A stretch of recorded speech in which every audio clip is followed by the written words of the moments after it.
¿Qué secretos pueden esconderse tras las puertas de una opulenta propiedad? A veces, la riqueza es solo una máscara que oculta las verdades más oscuras y desgarradoras. Esta es la historia de una empleada que por pura necesidad aceptó un trabajo en una mansión de la alta sociedad solo para tropezar con un horrible secreto en el lugar más olvidado de la casa. Un descubrimiento que la obligó a elegir entre su propia seguridad y la vida de un niño. ¿Estás listo para adentrarte en el corazón de este escalofriante misterio? Si te gusta este tipo de contenido, no te olvides de suscribirte a nuestro canal Suspiros y Cicatrices. Publicamos un video todos los días. Y dale me gusta al video si te gusta esta historia. Y déjanos un comentario contándonos de dónde eres y a qué hora nos escuchas. Inicio del relato. Contratada para limpiar una lujosa mansión, una humilde empleada descubrió un secreto tan oscuro en el ático que cambiaría no solo el destino de un niño olvidado, sino también el de toda la familia para la que trabajaba. Lo que encontró allí arriba, encadenado en la oscuridad, desafiaba toda lógica y compasión, y lo que hizo a continuación la pondría en un camino del que no habría vuelta atrás. Antonia sintió el peso del silencio en cuanto cruzó el umbral de la mansión Fontana. No era un silencio pacífico, sino uno pesado, cargado de una tristeza que parecía haberse filtrado en los gruesos muros de piedra y en los oscuros paneles de madera de ébano. Había trabajado en muchas casas, algunas ricas, otras modestas, pero ninguna se sentía tan vacía como esta. El aire mismo era frío, inmune al sol, que se derramaba generosamente a través de los ventanales que iban del suelo al techo. Para Antonia, cuya vida había estado marcada por la pérdida y la lucha, la opulencia del lugar era un contraste discordante con la palpable desolación que reinaba en su interior. Necesitaba el trabajo con una desesperación que le oprimía el pecho, una necesidad que la obligaba a ignorar el instinto que le gritaba que diera media vuelta y huyera. El dueño de la casa, el señor Aurelio Fontana, era un espectro que se deslizaba por los pasillos. Un hombre alto y de hombros caídos, cuyo rostro, que alguna vez debió ser apuesto, estaba ahora grabado con las líneas de un dolor perpetuo. Sus ojos cenicientos parecían mirar a través de las personas, fijos en un pasado que se negaba a soltarlo. Rara vez hablaba, y cuando lo hacía, su voz era un murmullo bajo y monótono. Pasaba la mayor parte de sus días encerrado en su despacho, un santuario de libros y silencio, emergiendo solo para las comidas que consumía sin aparente placer. Antonia sentía una punzada de compasión por él. Reconocía el aura de la pérdida. Era un lenguaje que su propio corazón entendía demasiado bien. Quien realmente gobernaba la mansión era su esposa, Viviana. Era una mujer de una belleza afilada y glacial, con un cabello negro azabache recogido en un peinado tan impecable que parecía esculpido en obsidiana. Sus vestidos eran siempre perfectos, su maquillaje una máscara de control, pero sus ojos de un marrón tan oscuro que parecían negros carecían de cualquier calidez. Se movían con una rapidez depredadora, evaluando, juzgando, encontrando fallos en todo y en todos. Dirigía al personal con una mezcla de desdén y amenazas veladas. Su voz un siseo cortante que podía hacer que el empleado más experimentado se estremeciera. Para Viviana, la mansión no era un hogar, sino un escenario, y ella era la reina indiscutible, y todos los demás meros accesorios de su poder. Un martes por la mañana, mientras Antonia pulía una mesa de centro de plata que valía más de lo que ganaría en un año, Viviana se le acercó, sus tacones de aguja haciendo un sonido agudo y autoritario sobre el suelo de mármol. Antonia, dijo, y la forma en que pronunciaba su nombre lo convertía en una reprimenda. Hoy tengo una tarea especial para ti. El ático no se ha limpiado en años. Está lleno de basura vieja, pero O quiero que quede impecable. Voy a usarlo para almacenar algunas cosas. Su tono era casual, pero sus ojos la estudiaban intensamente. Antonia asintió, sintiendo una extraña inquietud. ¿Necesito algo en especial, señora? Viviana sonrió. Una delgada curva de sus labios que no llegó a sus ojos. Solo esto. De su bolsillo sacó una única llave de hierro vieja y oxidada. La dejó caer en la mano de Antonia y el metal frío fue un shock. Esta es la única llave, no la pierdas. Y una cosa más, añadió, inclinándose un poco, su perfume caro y abrumador envolviendo a Antonia. No quiero que curiosees.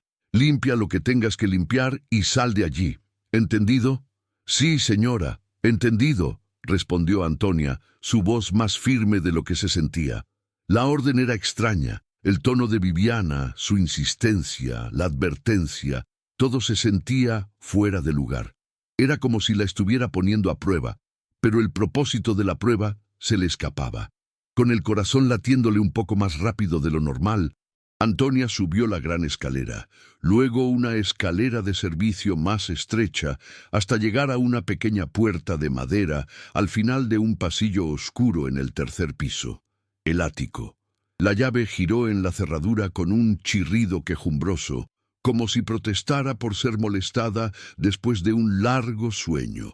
El aire que la recibió era denso y rancio, cargado con el olor a polvo, madera vieja y tiempo estancado. La luz del sol se filtraba a través de una única ventana circular cubierta de mugre, proyectando un haz de luz solitario, lleno de motas de polvo danzantes. El espacio era vasto, mucho más grande de lo que había imaginado. Un laberinto de muebles cubiertos con sábanas blancas que parecían fantasmas en la penumbra. Había cajas apiladas hasta las vigas, baúles antiguos con herrajes de bronce y objetos olvidados de una vida pasada. Antonia sintió una oleada de melancolía. Este era el depósito de los recuerdos, el lugar donde las historias iban a morir. Comenzó su trabajo, metódicamente, moviendo las sábanas, limpiando las superficies, tratando de ignorar la opresiva sensación de que no estaba sola. El crujido de las tablas del suelo bajo sus pies parecía anormalmente fuerte en el silencio sepulcral. Fue entonces cuando lo oyó por primera vez, un sonido débil, casi imperceptible, un suave tintineo metálico, rítmico y constante. Se detuvo con el trapo en la mano, conteniendo la respiración. ¿Serían las tuberías, ratones? Esperó, escuchando. Allí estaba de nuevo. Clink, clink, clink. Venía de la parte más alejada y oscura del ático. Luego, un sonido diferente se unió al tintineo. Un sollozo ahogado, un gemido de dolor tan pequeño y frágil que casi se lo llevó el viento que silbaba a través de las rendijas del techo. El corazón de Antonia se detuvo y luego comenzó a latir con una fuerza violenta contra sus costillas. El miedo, frío y paralizante, le recorrió las venas, pero fue rápidamente superado por algo más fuerte, una terrible y urgente curiosidad. Dejó caer el trapo y se movió lentamente hacia el origen del sonido, sus pasos silenciosos sobre el suelo polvoriento. El sonido la llevó a un rincón oscuro, casi completamente oculto por una pila de baúles de viaje de cuero agrietado y un viejo armario de caoba. Tuvo que apartar un pesado baúl para ver lo que había detrás, y lo que vio hizo que el aire se congelara en sus pulmones y que un grito mudo se atascara en su garganta. Allí, acurrucado en el suelo, había un niño. No podía tener más de 7 u 8 años. Estaba terriblemente pálido y delgado. Su cabello oscuro y enmarañado le caía sobre la cara. Llevaba unos harapos que alguna vez pudieron ser un pijama, pero lo más monstruoso, lo que hizo que la mente de Antonia se negara a procesarlo, era la cadena. Una pesada cadena de hierro oxidada y cruel estaba sujeta con un grillete a su pequeño tobillo. El otro extremo estaba atornillado a una gruesa viga de madera del suelo. El niño levantó la cabeza al sentir su presencia.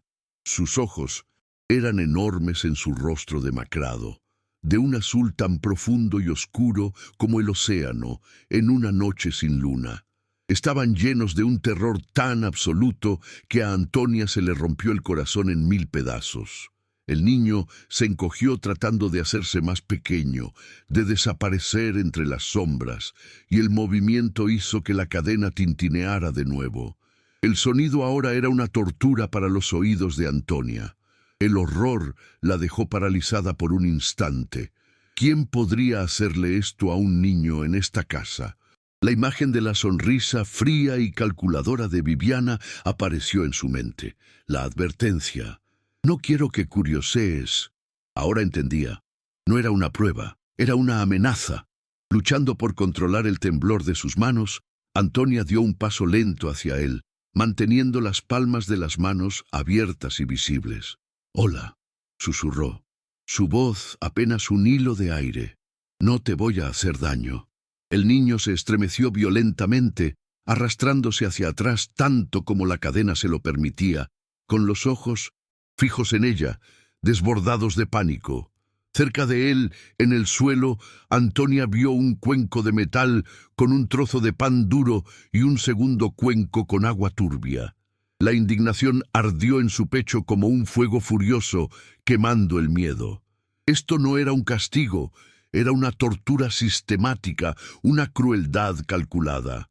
«¿Cómo te llamas?», preguntó ella, su voz suave y tranquilizadora, la misma voz que había usado años atrás para calmar las fiebres de su propio hijo perdido. El niño la miró durante un largo rato, sus labios temblando. Finalmente, un susurro escapó de ellos, tan débil que Antonia tuvo que inclinarse para oírlo. «Benito, Benito», repitió ella, probando el nombre. «Es un nombre precioso. Me llamo Antonia». El pánico dio paso al miedo en sus ojos cuando mencionó que ella la había enviado a limpiar. «No le diré que te he visto», prometió Antonia, su decisión solidificándose en ese mismo instante. «Pero volveré, te lo prometo. Te sacaré de aquí». La promesa salió de sus labios antes de Pinto-Stancentu que pudiera pensar en las consecuencias. Sabía que se estaba poniendo en un peligro terrible, pero mirar a los ojos aterrorizados de Benito la hizo comprender que no tenía otra opción. Tenía que hacer algo. No podía simplemente cerrar la puerta y dejar que este horror continuara. Salió del ático con el corazón hecho un nudo de furia y dolor. Cerró la puerta con llave, el sonido del cerrojo pareciendo sellar su pacto con el niño prisionero.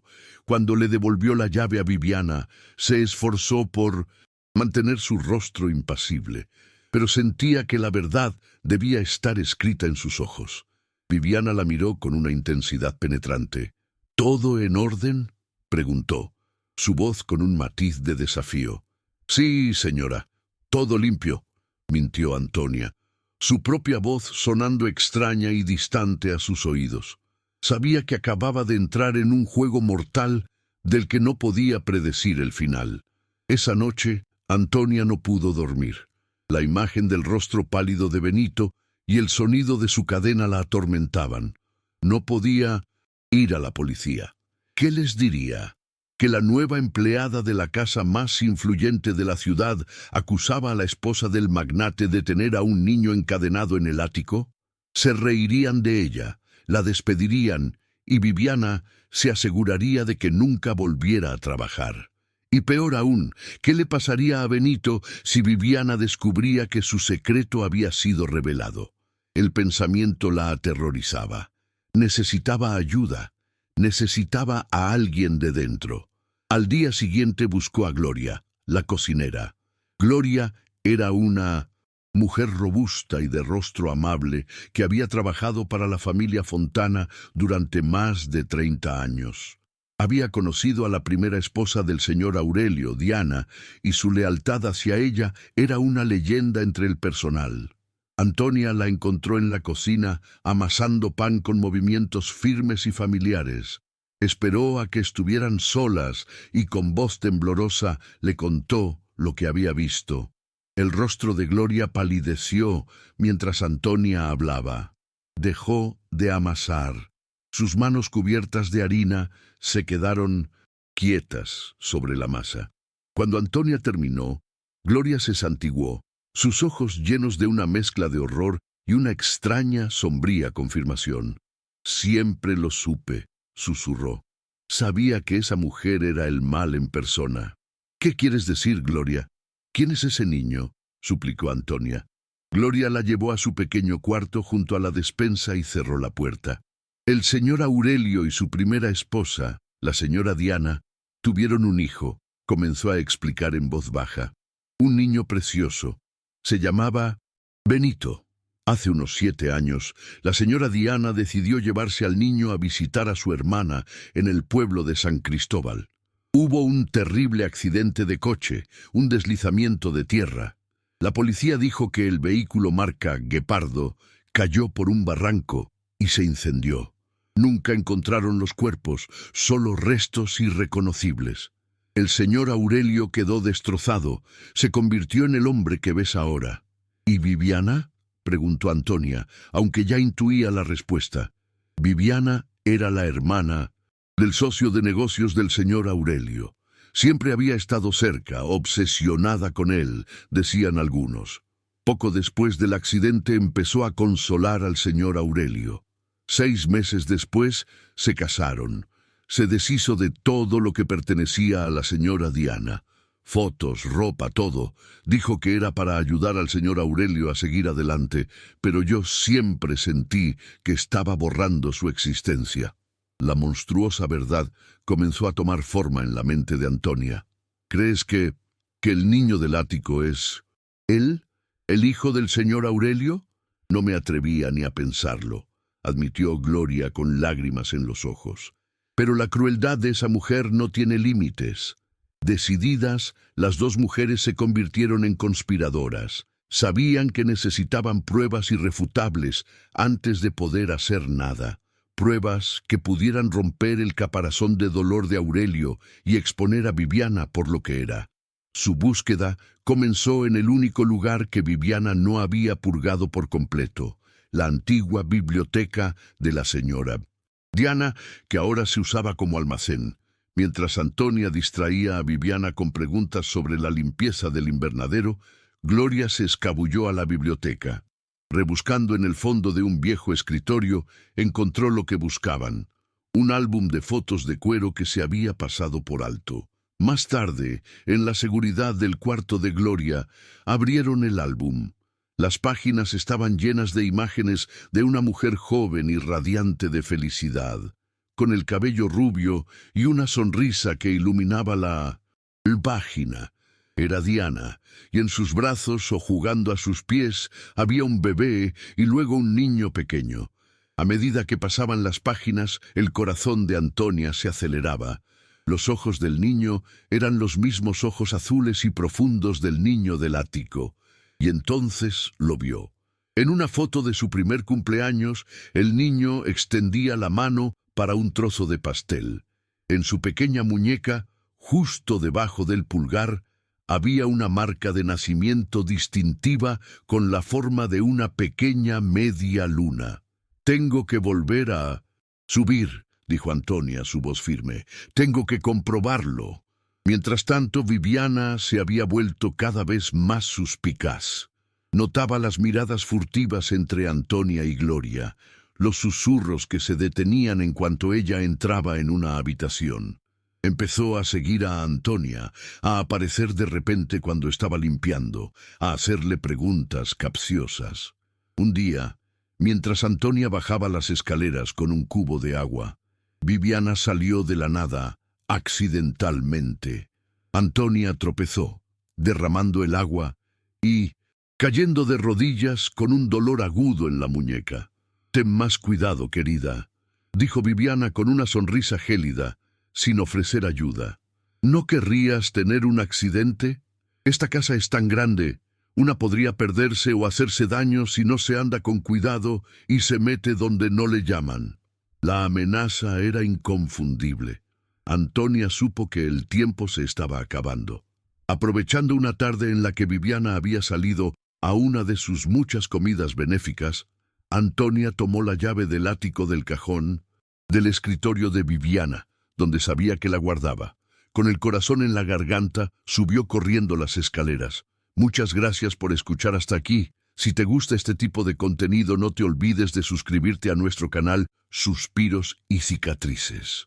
Publicamos un video todos los días y dale me gusta al video si te gusta esta historia y déjanos un comentario contándonos de dónde eres y a qué hora nos escuchas. Encontró a Benito en el mismo rincón, tan silencioso como siempre. Se arrodilló a su lado, esta vez con un trozo de pan fresco y una naranja que había cogido de la cocina. «Benito, soy yo, Antonia», susurró. Le ofreció la comida y, después de un momento de duda, él la tomó con sus manos temblorosas. Mientras comía, Antonia le habló en voz baja, contándole historias sencillas sobre pájaros y nubes. Vio que el niño se relajaba un poco. El terror en sus ojos era reemplazado por una cautelosa curiosidad. Con mucho cuidado, Antonia le cogió la mano. Él se tensó, pero no la apartó. Giró suavemente su muñeca y allí estaba, la pequeña marca de nacimiento en forma de media luna, la prueba. Lágrimas de rabia y alivio brotaron de los ojos de Antonia. Le mostró a Benito la foto de la mujer rubia y el bebé. El niño miró la foto durante mucho tiempo. Sus pequeños dedos rozaron la imagen de la mujer y entonces de sus labios salió una sola palabra, un susurro roto y anhelante. «Mamá». La palabra fue como una llave que abrió algo dentro de él. Miró a Antonia y luego su mirada se desvió hacia una sección del suelo cerca de donde estaba encadenado. Señaló una tabla de madera que parecía ligeramente levantada en un borde. Con los dedos temblorosos, Antonia utilizó la punta de una vieja lima de uñas que llevaba en el bolsillo para hacer palanca. La tabla cedió con un gemido. Debajo, en un pequeño hueco, había una caja de metal rectangular cerrada con un pequeño candado. Antonia sabía que había encontrado algo crucial. Con la caja escondida bajo su uniforme, volvió a colocar la tabla del suelo.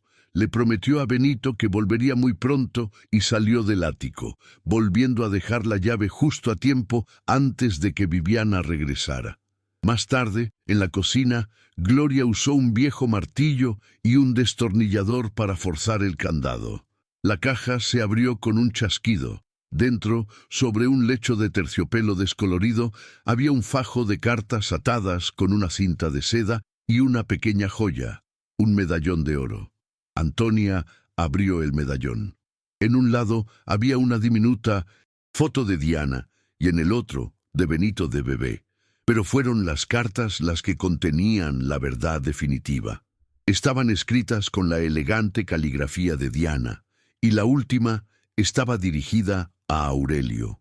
Antonia y Gloria la leyeron juntas, susurrando las palabras en la penumbra de la cocina. «Mi queridísimo Aurelio, si estás leyendo esto es que mis peores temores se han hecho realidad y no he podido ponerme en contacto contigo. No ha habido ningún accidente. Me he ido y me he llevado a nuestro hijo. Conmigo. Lo hago para protegerlo, para protegernos a ambos. Viviana no es quien crees que es. Su obsesión contigo se ha convertido en algo oscuro y peligroso. Me ha estado siguiendo. Me ha amenazado. Teme que le cuente a su hermano sus problemas pasados y cómo eso podría arruinar su posición. Me ha dicho que hará cualquier cosa para tenerme fuera de su camino, para tenerte a ti. No puedo arriesgar la vida de nuestro hijo. Voy a desaparecer por un tiempo a un lugar donde sé que no nos encontrará. Cuando sea seguro, te contactaré. Por favor, no creas ninguna mentira que te cuente. Te amo más que a mi vida y a nuestro Benito. Espérame. Tuya siempre, Diana». La carta era una bomba. Revelaba la verdad en toda su horrible y retorcida gloria. Viviana no solo había mentido, sino que probablemente había saboteado el vehículo guepardo de Diana, convirtiendo su huida en una tragedia. Y de alguna manera Benito había sobrevivido. En lugar de devolverlo a su padre, Viviana lo había tomado, lo había escondido y había alimentado la mentira de su muerte para poder atrapar a un Aurelio vulnerable y roto. Había mantenido al verdadero heredero de la fortuna Fontana encadenado en el ático como un animal, un secreto viviente que garantizaba su poder. Antonia sintió una oleada de determinación helada. Ya no tenía miedo, solo sentía una furia justiciera. Sabía lo que tenía que hacer. Esa misma noche esperó a que Viviana subiera a darse su largo baño nocturno. Con la carta, el álbum de fotos y el medallón en un pequeño bolso, se dirigió al despacho del señor Aurelio. Llamó suavemente a la puerta. «Adelante», dijo la voz apagada de Aurelio. Lo encontró sentado en su escritorio de cuero con un vaso de ginebra en la mano, mirando fijamente un único retrato enmarcado en plata sobre la mesa, una foto de Diana.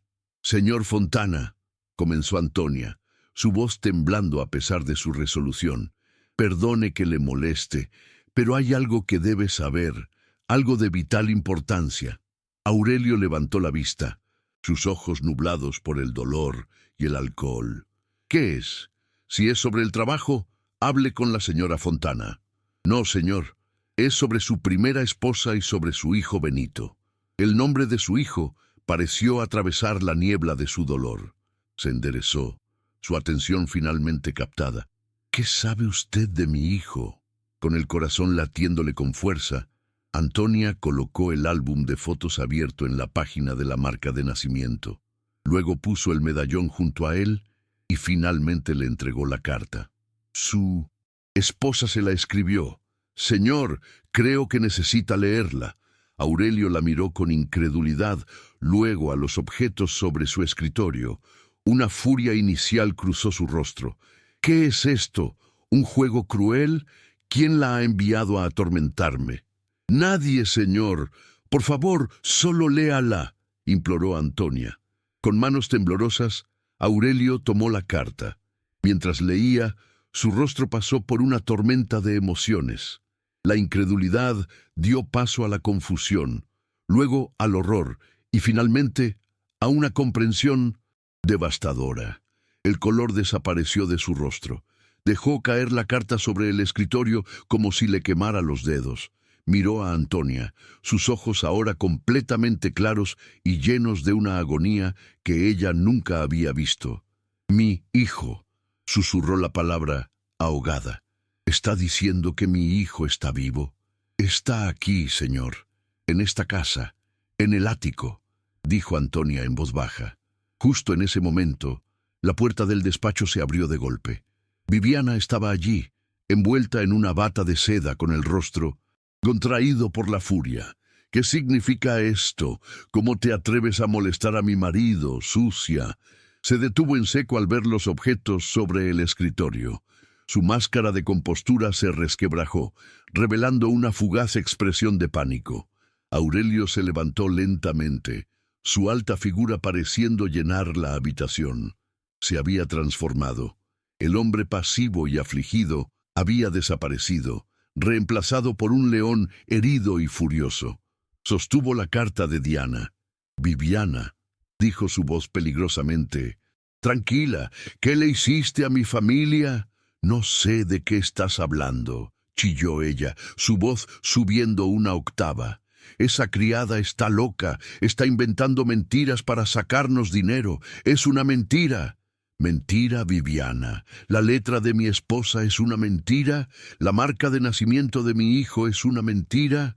Su voz retumbó, llena de años de dolor reprimido que finalmente habían encontrado una salida. «Lo he visto en tus ojos todos estos años. La satisfacción, la victoria. Pensé que era mi imaginación, mi dolor volviéndome loco, pero era verdad. Disfrutaste de mi sufrimiento porque tú lo causaste». «Aurelio, cariño, tienes que creerme», suplicó ella, intentando acercarse. «No me toques», rugió él, retrocediendo como si ella fuera veneno. Has mantenido a mi hijo, a mi propia sangre, encadenado como un animal bajo mi propio techo mientras yo me ahogaba en el dolor. Eres un monstruo. Se dirigió al teléfono de su escritorio y marcó un número. Seguridad. Quiero que la señora Fontana sea escoltada fuera de mi propiedad inmediatamente y llamen a la policía. Tengo que denunciar un secuestro y un intento de asesinato. La cara de Viviana se contorsionó en una máscara de odio puro. Te arrepentirás de esto, Aurelio. ¿Y tú? Gritó, señalando a Antonia con un dedo tembloroso. Te destruiré. Pero sus amenazas eran vacías. 2 guardias de seguridad entraron en la habitación y la agarraron por los brazos. Fue sacada de la habitación, gritando y luchando. Su elegante fachada, finalmente hecha añicos, revelando la vil criatura que había debajo. En el silencio que siguió, Aurelio se derrumbó en su silla con la cabeza entre las manos, sollozando. Antonia esperó en silencio, dándole espacio para su dolor. Después de varios minutos, él levantó la vista con el rostro surcado de lágrimas. «Llévame con él», dijo. «Por favor, con mi hijo». Antonia lo guió a través de la casa silenciosa hasta la puerta del ático. Aurelio abrió la puerta y subió, sus pasos pesados y llenos de temor. Antonia lo siguió. En el haz de luz de una linterna que Aurelio había cogido, vieron a Benito acurrucado en su rincón, temblando de miedo por los gritos que había oído. Aurelio se detuvo con el aliento contenido. La visión de su hijo en cadenas casi lo hizo caer de rodillas. Lentamente se acercó, arrodillándose en el suelo polvoriento a una distancia respetuosa. «Benito», dijo, su voz rota por la emoción. «Hijo, soy yo. Soy tu papá, Aurelio». El niño lo miró, sus grandes ojos llenos de confusión y miedo. Aurelio sacó el medallón de su bolsillo y lo abrió, mostrándole las fotos. «Esta era tu mamá, Diana, y este eres tú. Te hemos querido tanto». Habló durante mucho tiempo con voz suave y tranquilizadora, contándole historias de su madre, de cómo le cantaba para dormir, del osito de peluche que nunca soltaba. Poco a poco, el miedo en los ojos de Benito comenzó a disminuir. Se inclinó hacia adelante mirando el medallón, extendió un dedo tembloroso y tocó la foto de su madre. Aurelio, viendo esto, encontró una caja de herramientas cercana y con manos que temblaban de rabia y alivio, rompió el grillete que aprisionaba a su hijo.